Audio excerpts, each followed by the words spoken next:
Bismillahirrahmanirrahim. Assalamualaikum warahmatullahi wabarakatuh. Kita bertemu kembali di malam yang berbahagia ini untuk melanjutkan pembahasan kita tentang perjalanan sejarah Babat Tanah Jawa. Pada malam ini sudah memasuki episode atau bagian yang ke-12, dan sebelumnya kita sudah membahas tentang kitab Jayabaya, juga sudah membahas tentang runtuhnya kerajaan Kadiri.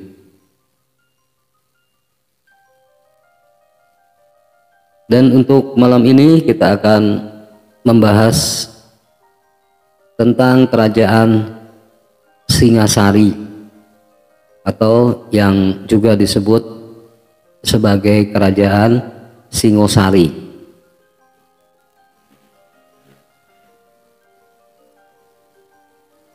Nah, seperti yang kita ketahui bahwa setelah runtuhnya kerajaan Kediri, ini muncul kerajaan Singasari.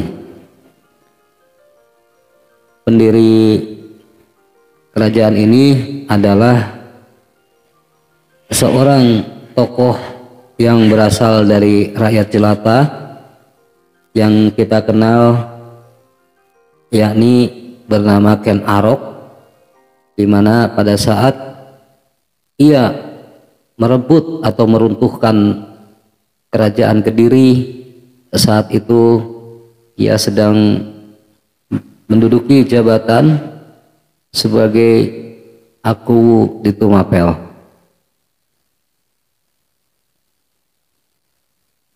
Kerajaan Singosari ini berpusat di Singosari, daerah Malang ya untuk saat ini.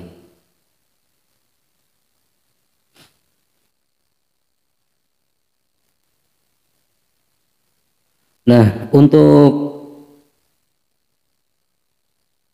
Ken Arok sendiri ini merupakan cikal bakal pendiri dari Wangsa Rajasa, di mana Wangsa ini merupakan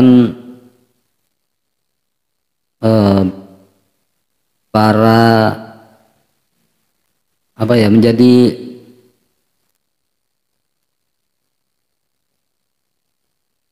leluhur para raja-raja Majapahit nantinya.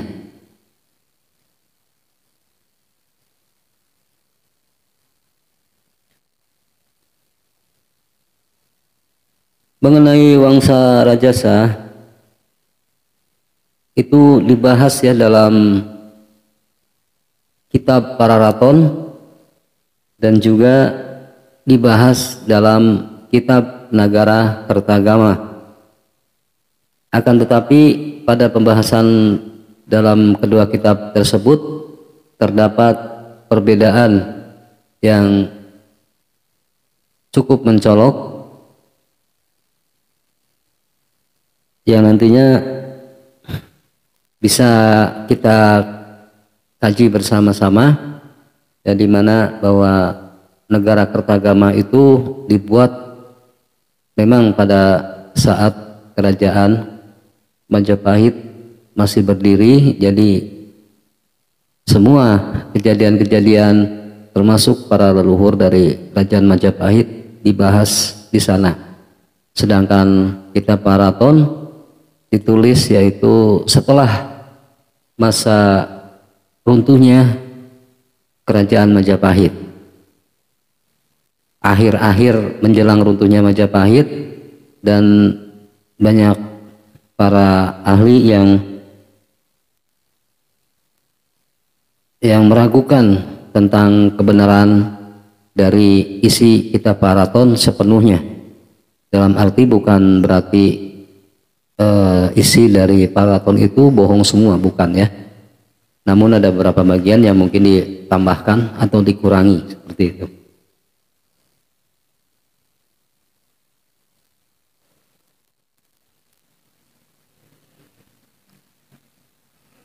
Nah, selain berbeda dari maksudnya dari perbedaan antara kitab Paraton dan Nagara Kertagama itu adalah tentang segi urutan raja-raja Singasari.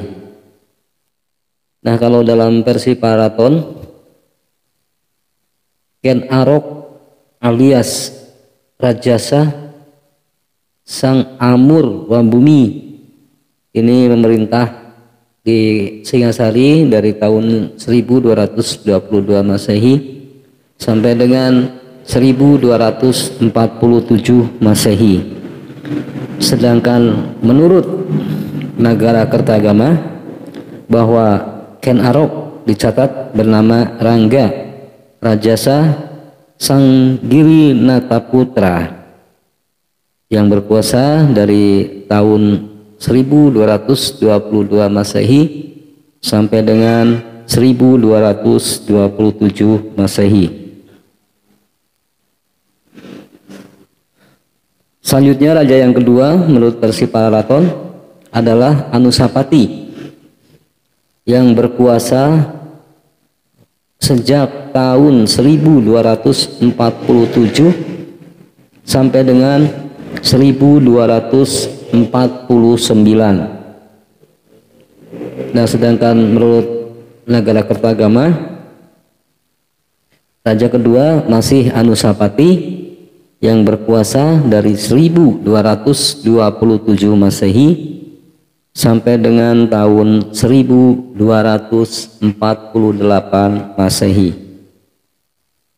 Selanjutnya raja yang ketiga menurut Paraton adalah Tohjaya yang berkuasa dari tahun 1249 Masehi sampai dengan tahun 1250 Masehi. Sedangkan menurut Nagara Kertagama raja yang ketiga adalah Wisnu Wardana yang berkuasa dari tahun 1248 Masehi sampai dengan tahun 1254 Masehi. Selanjutnya raja yang keempat menurut kitab Paraton adalah Ranggawuni alias Wisnu Wardana. Nah, kalau dalam Nagara Kertagama Wisnu Wardana ini adalah raja yang ketiga. Ranggawuni atau Wisnu Wardana ini berkuasa dari tahun 1250 Masehi sampai dengan tahun 1272 Masehi. Nah, sedangkan menurut Nagara Kertagama raja yang keempat adalah Kertanegara yang berkuasa dari tahun 1254 Masehi sampai dengan tahun 1292 Masehi. Kemudian versi Paraton raja yang kelima adalah Kertanegara yang berkuasa dari tahun 1272 Masehi sampai dengan 1292 Masehi. Jadi antara Paraton dengan Nagara Kertagama ini sama ya, raja terakhir adalah Kertanegara dan tahunnya juga sama.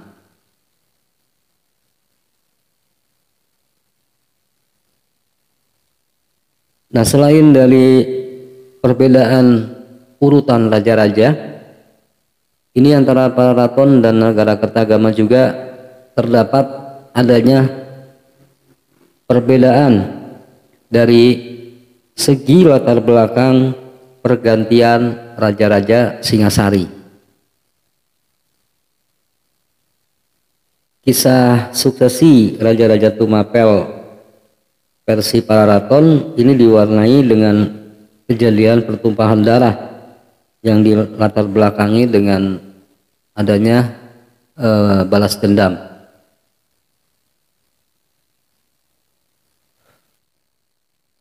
Ken Arok mati dibunuh oleh Anusapati. Anusapati merupakan anak tirinya. Kemudian Anusapati mati dibunuh oleh Tohjaya yang merupakan anak Ken Arok dari salah seorang selir.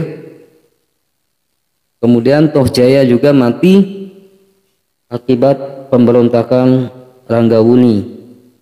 Ranggawuni ini adalah anak dari Anusapati.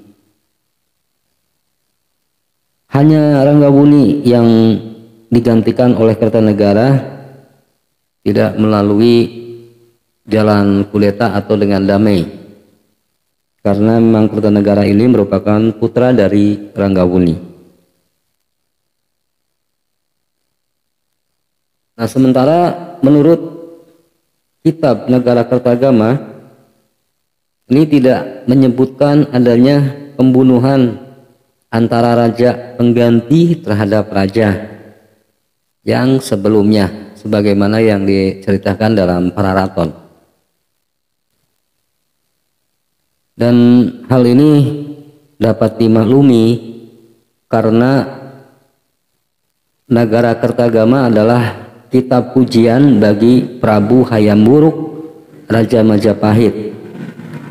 Nah, peristiwa berdarah yang menimpa leluhur Prabu Hayam Wuruk tersebut dianggap sebagai aib. Nah, ini justru yang menjadi perdebatan ya sampai sekarang ini.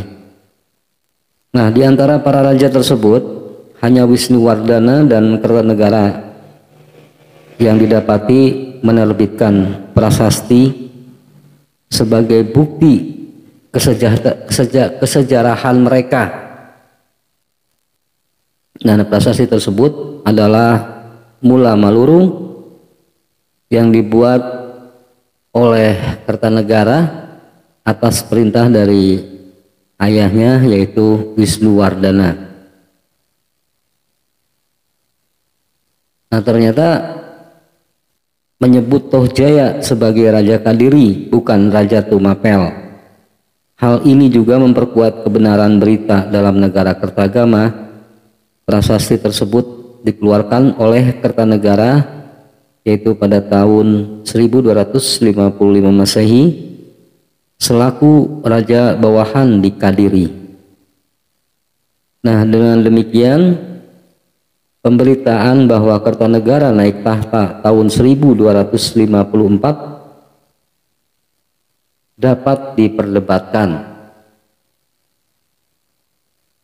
Kemungkinan Kertanegara menjadi raja di Kadiri itu masih berusia muda ya dahulu ya. Nah, baru pada tahun 1268 ia bertahta di Singasari.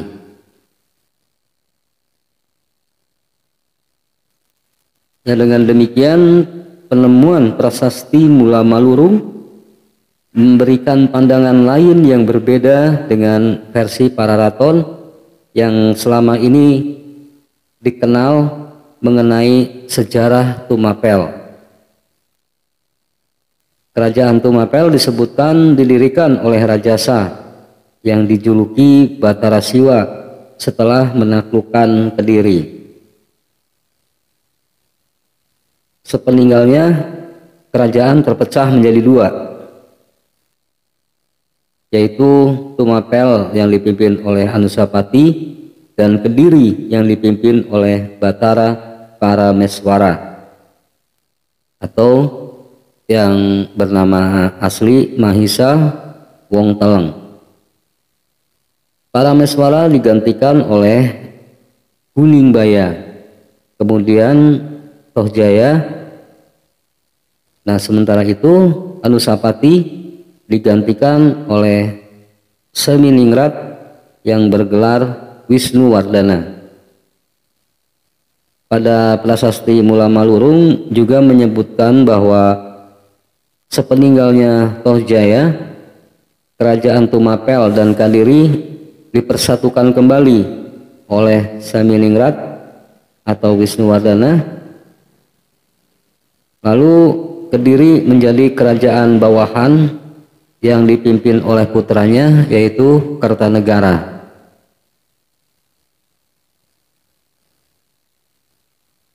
Dari sejarah raja-raja Jawa, mungkin Ken Arok yang paling fenomenal dan kontroversial. Dikatakan fenomenal karena tokoh ini begitu dekat di hati dan menjadi legenda yang dibicarakan hingga turun-temurun oleh masyarakat Jawa hingga saat sekarang ini. Sedangkan dikatakan kontroversial karena terjadi perdebatan para sejarawan tentang keberadaan tokoh Ken Arok. Sebagian sejarawan dan sumber sejarah berpendapat bahwa Ken Arok betul-betul hidup dan ada dan merupakan seorang pendiri dari kerajaan Singosari. Sedangkan sebagian lainnya menyebutkan bahwa Ken Arok merupakan tokoh fiktif atau tidak pernah hidup di bumi Nusantara. Dengan kata lain, menurut pendapat kedua, Ken Arok adalah tokoh yang dibuat-buat sebagai kiasan guna menyambung sejarah kosong raja-raja Singasari. Nah, lalu mana yang benar dari kedua pendapat tersebut? Baik, kita akan mulai untuk membahasnya secara terperinci. Yang pertama, kita akan menggali asal usul dari Ken Arok.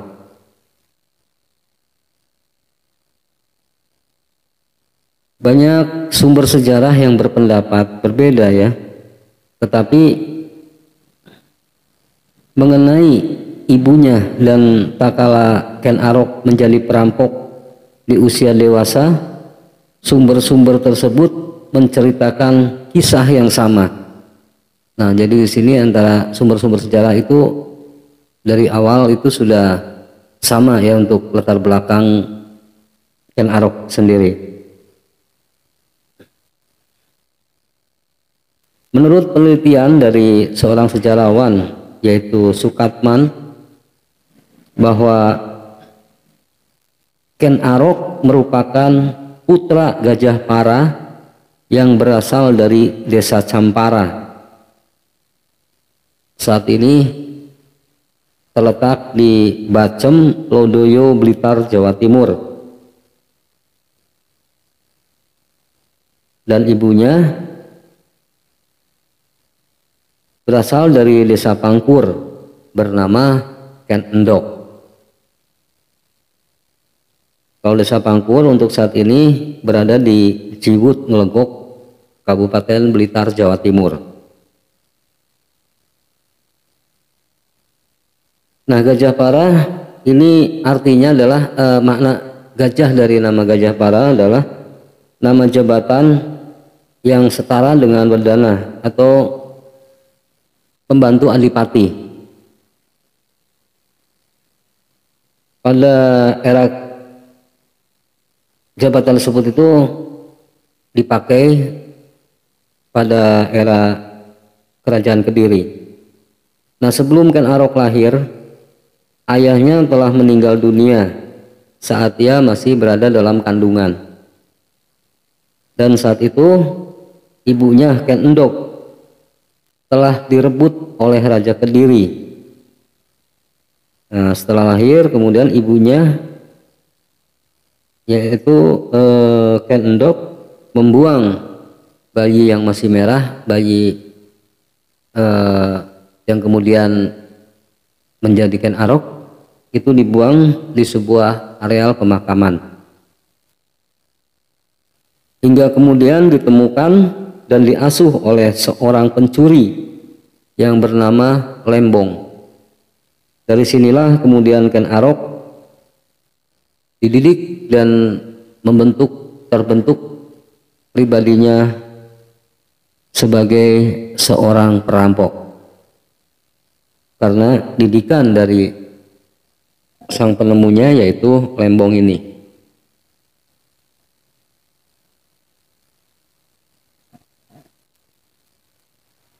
Nah, setelah remaja hingga dewasa ini Ken Arok dikenal menjadi seorang berandalan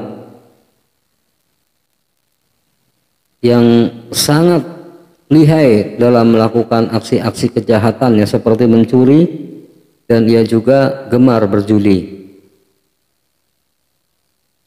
Sehingga dikisahkan hal tersebut sangat membebani Lembong yang memiliki banyak utang. Dan selanjutnya Lembong pun mengusir Ken Arok. Setelah itu Ken Arok pergi meninggalkan rumah Lembong dan bertemu dengan Bango Samparan. Bango Samparan juga merupakan seorang penjudi dari desa Karuman, sekarang berada di daerah Garum, Blitar, Jawa Timur. Nah, Bango Samparan ini menganggap kehadiran Ken Arok merupakan suatu pembawa keberuntungan. Nah, selama tinggal di rumah Bango Samparan, ternyata Ken Arok tidak betah tinggal di sana, dan kemudian ia pun pergi dan bersahabat dengan seorang pemuda sebayanya yang bernama Tita. Tita ini merupakan seorang anak dari kepala desa Siganggeng,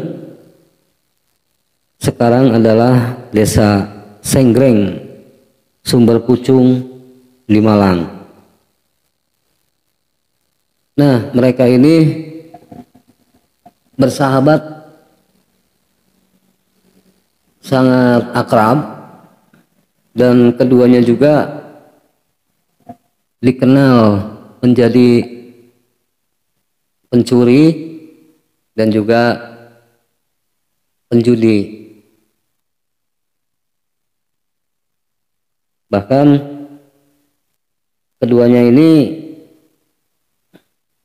sudah berani merampok dan menjadi kawanan perampok yang sangat ditakuti.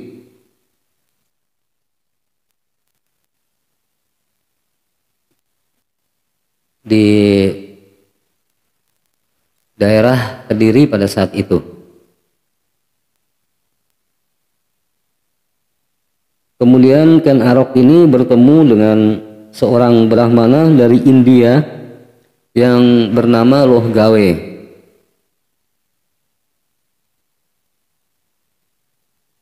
Nah, pada saat itu Loh Gawe ini sedang mencari seorang laki-laki yang merupakan keturunan Dewa Wisnu. Dengan berbekal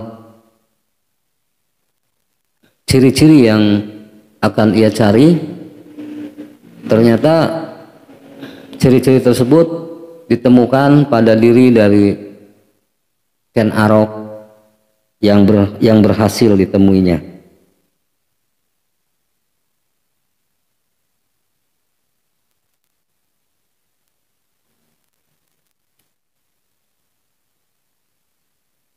Sementara menurut kitab Pararaton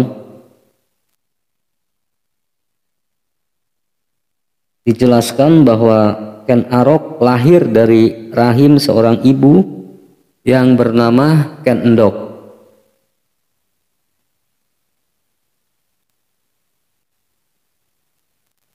Ken Endok ini memiliki nama asli adalah Astia,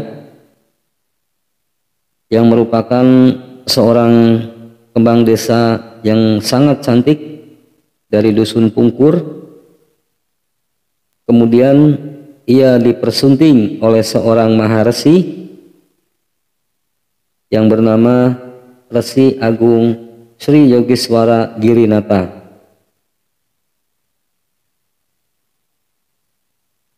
Di mana sang resi tersebut merupakan pimpinan dari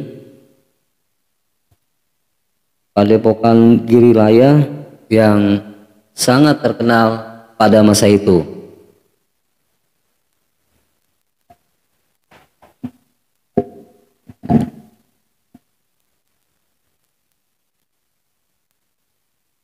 Kemudian selama 10 tahun Ken Endok ini tidak pernah disentuh. Akhirnya Ken Endok berpaling dan jatuh cinta kepada seorang pemuda yang bernama Gajah Para. Nah, pada saat itu dikisahkan bahwa Ken Endok ini mengalami kecelakaan di sebuah hutan, ditolong oleh Gajah Para, hingga akhirnya mereka pun berkenalan dan saling jatuh cinta.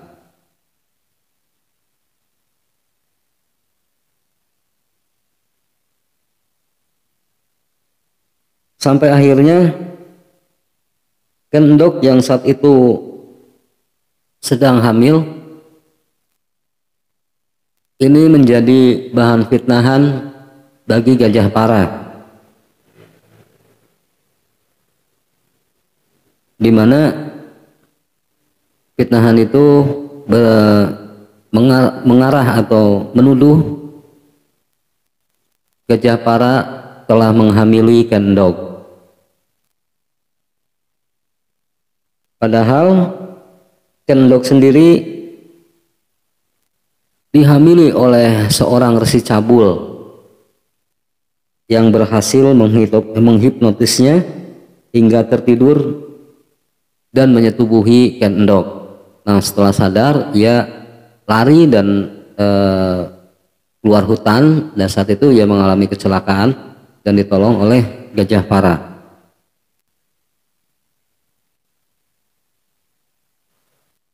Merasa bukan pelakunya, maka Gajah Para pun menolak dan tidak mengakui anak yang dikandung Ken Endok merupakan keturunannya atau darah dagingnya.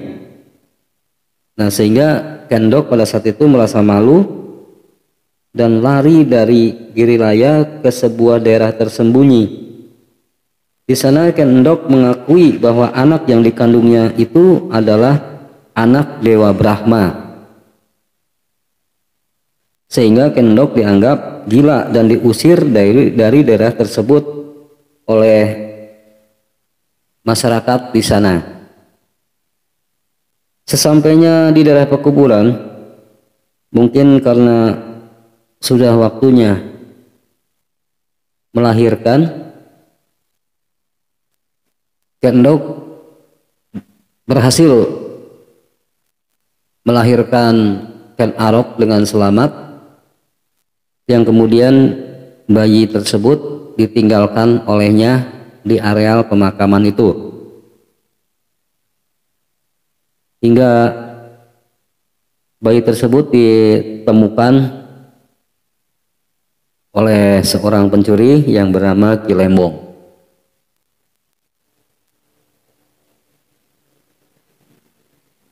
Nah, kemudian bayi tersebut diberi nama oleh Ki Lembong yaitu Temon,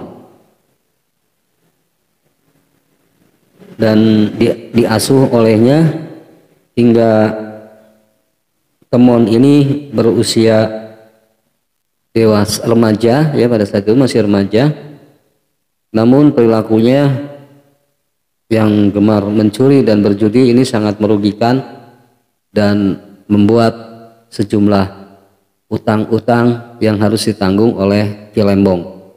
Maka Temon ini pun diusir oleh Ki Lembong dari rumahnya.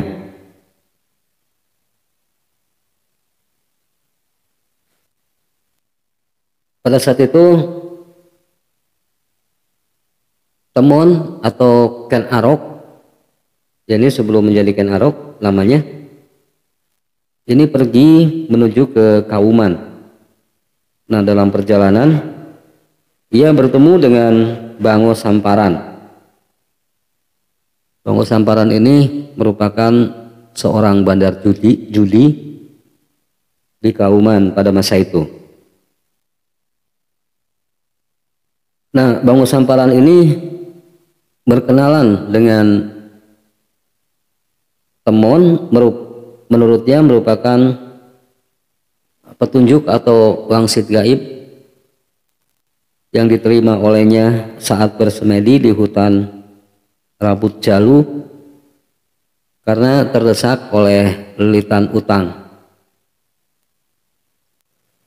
Pada saat itu ia menerima wangsit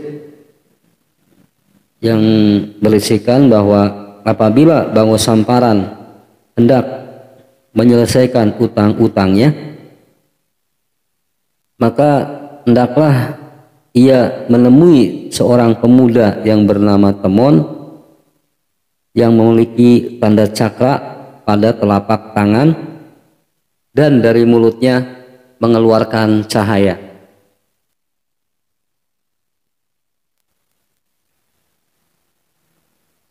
Dan ciri-ciri tersebut ia temukan pada diri Temon itu.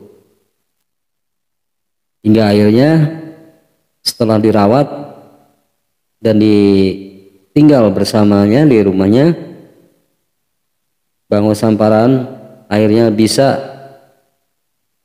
bebas dari lilitan utang-utangnya.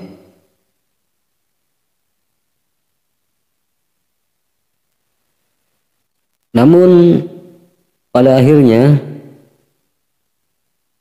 Temon ini tidak betah tinggal di rumahnya Bango Samparan karena istri dari Bango Samparan ini memperlakukan dirinya dengan sangat istimewa,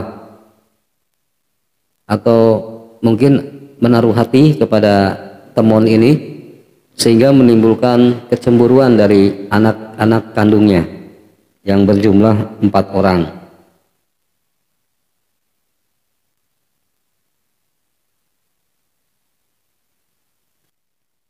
Kemudian ia pun meninggalkan rumah Bango Samparan dan pergi ke daerah Kapundungan.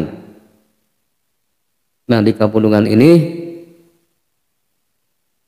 Ken Arok berkenalan dengan Tita yang merupakan anak kepala desa Sagenggeng.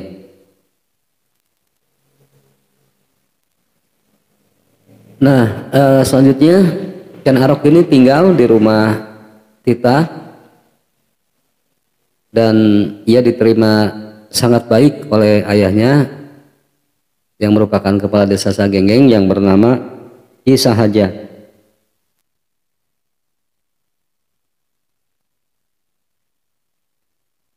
Kemudian Ken Arok dan Tita ini disekolahkan oleh Ki Sahaja,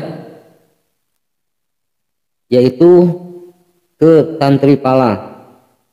Tantripala ini merupakan seorang guru sastra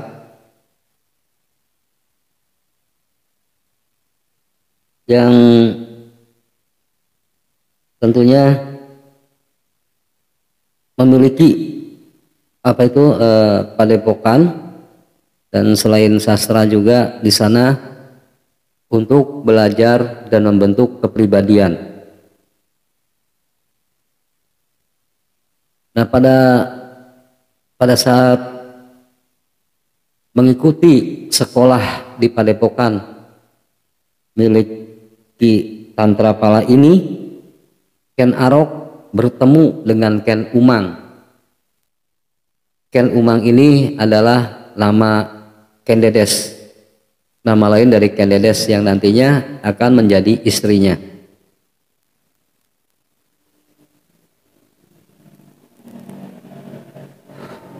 Nah, setelah keluar dari padepokan Ki Tantrapala, ternyata Ken Arok tidak merubah perilakunya menjadi baik. Begitu pula dengan saudara angkatnya yaitu Tita, juga memiliki perilaku yang sama dengan Ken Arok. Hingga akhirnya mereka pun disuruh pergi oleh Ki Sahaja, dan mereka kemudian berangkat menuju ke Tumapel, dan di sana Ken Arok dan Tita menjadi seorang atau kawanan perampok yang paling ditakuti,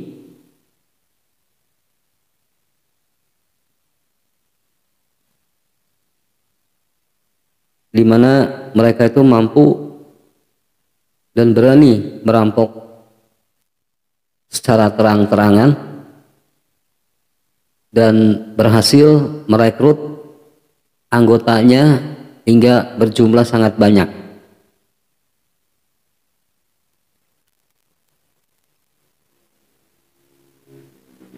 Nah, dalam kitab Paraton diterangkan bahwa sebelum menjadi Raja Singasari, Ken Arok adalah seorang Bupati Tumapel menggantikan Tunggul Ametung yang telah dibunuhnya. Nama Tunggul Ametung ini hanya bisa kita jumpai atau kita temukan dalam naskah kitab Paraton yang dikarang sesudah zaman kerajaan Kediri dan Singasari runtuh.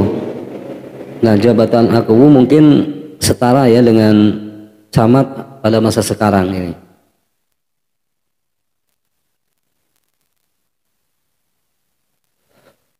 Nah, masih menurut Paraton bahwa ini konon pada tahun 1188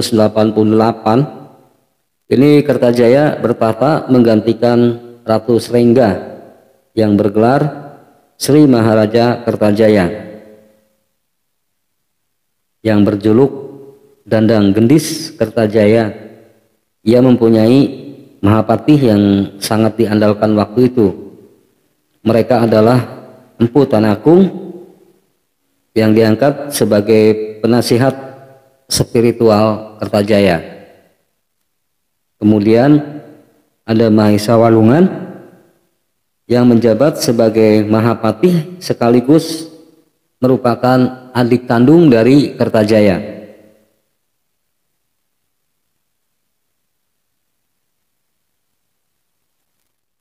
Juga ada Gubar Baleman dan Arya Pulung. Nah, Arya Pulung ini yang bergelar Tunggul Ametung. Nah, karena kerap terjadi kerusuhan di sekitar Tumapel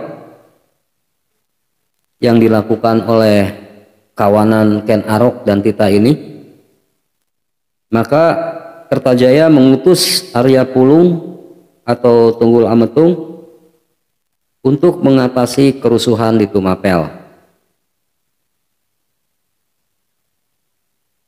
Nah, pada saat itu Tunggul Ametung berhasil mengamankan Tumapel,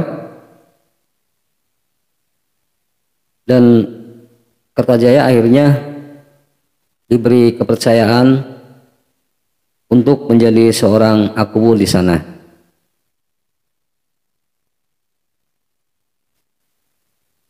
Setelah diangkat menjadi Akuwu Tumapel, Tunggul Ametung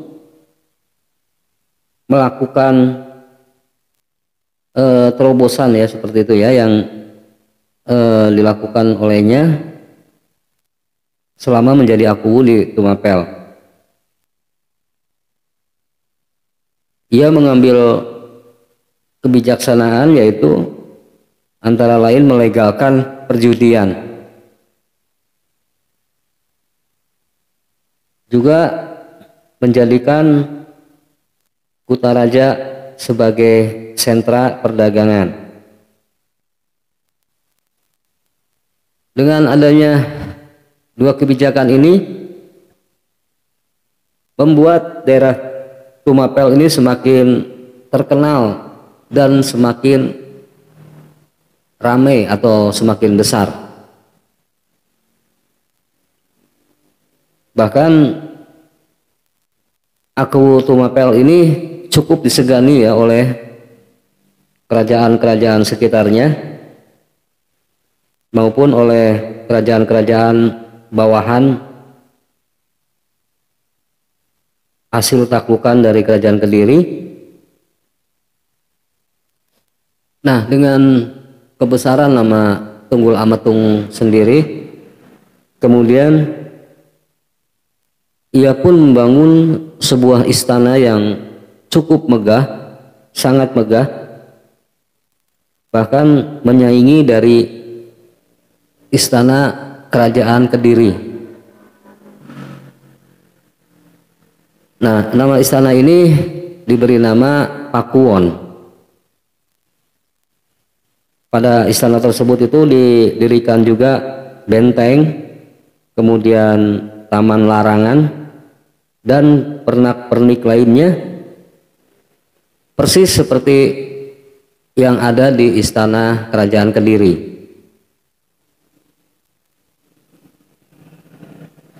Kemudian untuk memperkuat pasukan, Tunggul Ametung ini merekrut pemuda-pemuda untuk dijadikan prajuritnya. Selain itu juga ia merekrut atau mengumpulkan empu-empu dari luar Tumapel yang dikaryakan untuk membuat senjata untuk kepentingan pasukannya.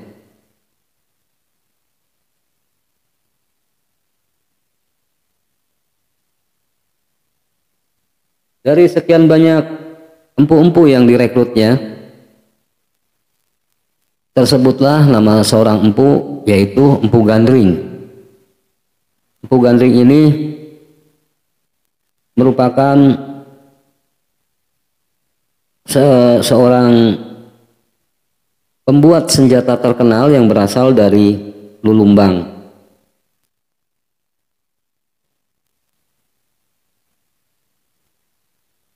Pada saat itu,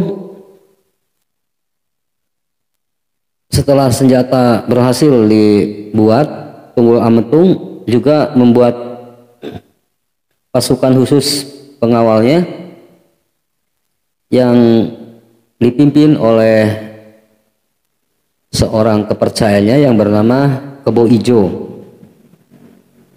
Ia merupakan orang kepercayaan nomor 1 Tunggul Ametung. Nah, dikisahkan pada suatu hari Tunggul Ametung singgah ke desa Panawijen.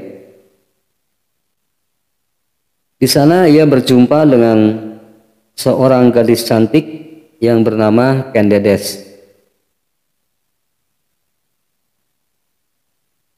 Kendedes merupakan putri seorang pendeta yang bernama Empu Purwa. Kecantikan Kendedes membuat Tunggul Ametung tergila-gila dan ia pun segera meminang Kendedes.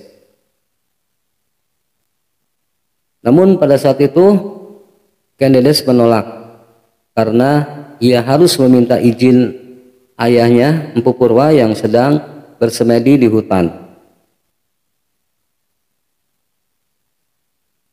Dan Tunggul Ametung tidak kuasa menahan keinginannya hingga ia pun nekat menculik Kendedes dan membawanya secara paksa ke Tumapel. Ketika Empu Purwa pulang ke rumah dari semedinya, ia merasa sangat marah setelah mendengar berita penculikan putrinya. dan ia pun mengutuk pelaku penculikan itu dengan mengatakan, barang siapa yang telah menculik putrinya kelak akan mati karena tikaman keris. Maka kutukan itu pun terjadi. Menurut beberapa sumber sejarah termasuk Pararaton, Tunggul Ametung memiliki seorang pengawal kepercayaan bernama Ken Arok. Semula ia adalah seorang penjahat atau perampok yang berasal dari Kediri, bahkan menjadi target untuk ditangkap oleh prajurit Kediri. Namun berkat bantuan dari seorang pendeta yang bernama Loh Gawe, ia dapat diterima bekerja di Tumapel.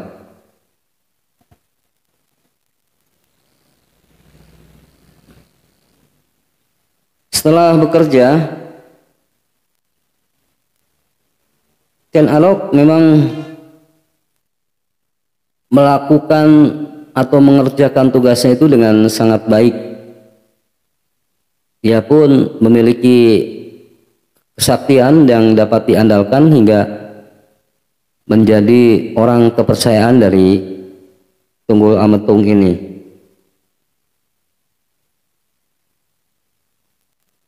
Nah, setelah Ken Arok bertemu dan melihat kecantikan Ken Dedes, ia pun terpikat dan jatuh cinta kepada Ken Dedes.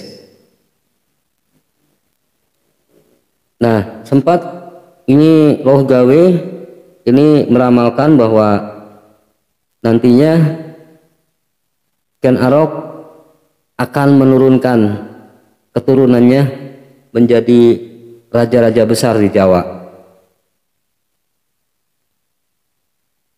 Nah, pada saat itu Ken Arok semakin yakin dan percaya diri hingga akhirnya ia pun menggunakan keris buatan Empu Gandring untuk menyingkirkan Tunggul Ametung.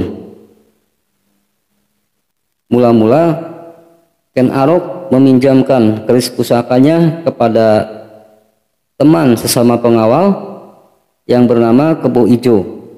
Nah, Kebo Ijo ini yang menjadi tangan kanan dari Tunggul Ametung. Kebo Ijo ini sangat suka dan membawanya kemanapun ia pergi. Karena keris ini memang bentuknya sangat bagus, hingga Kebo Ijo ini memamerkan atau memperlihatkan keris yang dibawanya yang hasil pinjaman dari Ken Arok tadi.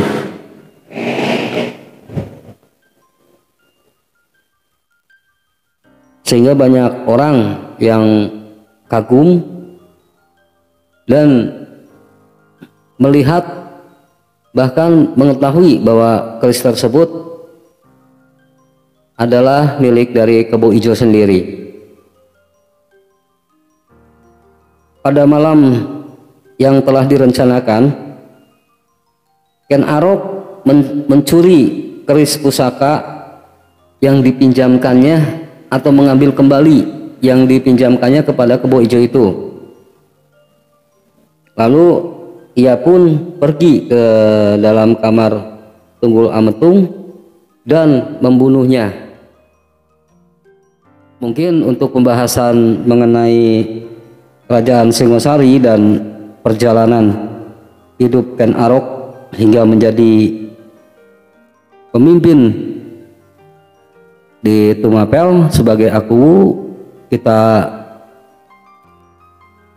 cukupkan sampai di sini dulu, dan nanti akan kita lanjutkan dalam kisah Ken Arok dan Ken Dedes menurut Kitab Nagara Kartagama, dan tentunya nanti akan berlanjut kepada perkembangan dari Kerajaan Singosari yang berhasil ia dirikan. Atas perhatiannya saya ucapkan terima kasih dan semoga bermanfaat. Akhir kata saya ucapkan wassalamualaikum warahmatullahi wabarakatuh.